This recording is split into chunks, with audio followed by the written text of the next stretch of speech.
So, డీఆర్‌టీ అంటే debt recovery tribunal. So, హ్మ్. ఇంకా కామన్ మ్యాన్‌కి కూడా అర్థమయ్యేటట్టు మాట్లాడాలి అంటే, ఇళ్ళ మీద మార్ట్‌గేజ్ లోన్స్ తీసుకుంటాము. లేదంటే ఇల్లు కొనాలంటే హోమ్ లోన్ తీసుకుంటాము. హ్మ్. ఎప్పుడైతే ఈ తాకట్టులో పెట్టిన ఇల్లు లేదా ఇల్లు కొనేటప్పుడు లోన్ తీసుకుంటామో, ఇవి హోమ్ లోన్స్, మార్ట్‌గేజ్ లోన్స్ అంటారు. ఇవన్నీ కూడా డీఆర్‌టీ కిందకొస్తాయి. Debt hmm. Recovery tribunal. ఇందులో ఒక యాక్ట్ ఉంటుంది. సివిల్ కోర్ట్ కాదండి ఇది. This is a tribunal. Okay. బ్యాంక్స్‌కి ప్లస్ బ్యాంక్‌లో అప్పు చేస్తున్న వాళ్ళకి సంబంధం అనమాట. ఫాస్ట్‌గా రిజల్ట్ వస్తది.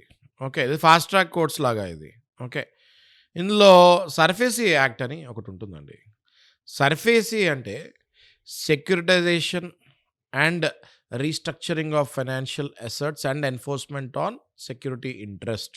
అంటే ఏదైతే మనం లోన్ తీసుకుంటామో ఇంటి మీద ఆర్ ఇల్లు కొనుక్కుంటానికి దాన్ని సెక్యూరిటైజేషన్ చేసుకుంటారు. ఈ సర్ఫేసీ యాక్ట్ అన్నది చాలా powerful act when it comes to recovery of money from the clients.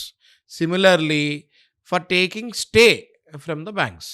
అంటే ఎప్పుడైతే బ్యాంకు వాళ్ళు కొన్ని వయలేషన్స్ చేస్తారో, బ్యాంక్ వాళ్ళు ఏం చేయాలి నాగరాజు గారు, ఇల్లు జప్తు చేసుకునే ముందు కొన్ని రూల్స్ ఫాలో అవ్వాలి. 13(2) అని డిమాండ్ నోటీస్ పంపించిన తర్వాత 60 రోజులు టైం ఇచ్చిన తర్వాత అప్పటికి క్లయింట్ వెనక్కి రాకపోతే 13(4) అని పొజిషన్ నోటీస్ ఇచ్చి అప్పటికి క్లయింట్ ముందుకి రాకపోతే 14 అనే సెక్షన్‌లో ఇల్లుని జప్తు చేసేసుకుంటారు. ఓకే. ఇన్ని అవకాశాలు ఇచ్చిన తర్వాత కూడా ఆ కస్టమర్ వచ్చి బ్యాంక్ వాళ్ళతో మాట్లాడలేదు, సెటిల్మెంట్ చేయలేదు అంటే ఎక్కడో కస్టమర్‌కి 2 ఆప్షన్స్ ఉంటాయండి. జనరల్‌గా ఎందుకొచ్చిన గొడవ? దీనికి రిప్లైలు ఇస్తాం ఎందుకు? చూసి చూడనట్టు చింపేద్దామని చింపేస్తారు నోటీస్‌లో. రెండవది దీన్ని ప్రాపర్‌గా ఫైట్ చేయొచ్చు.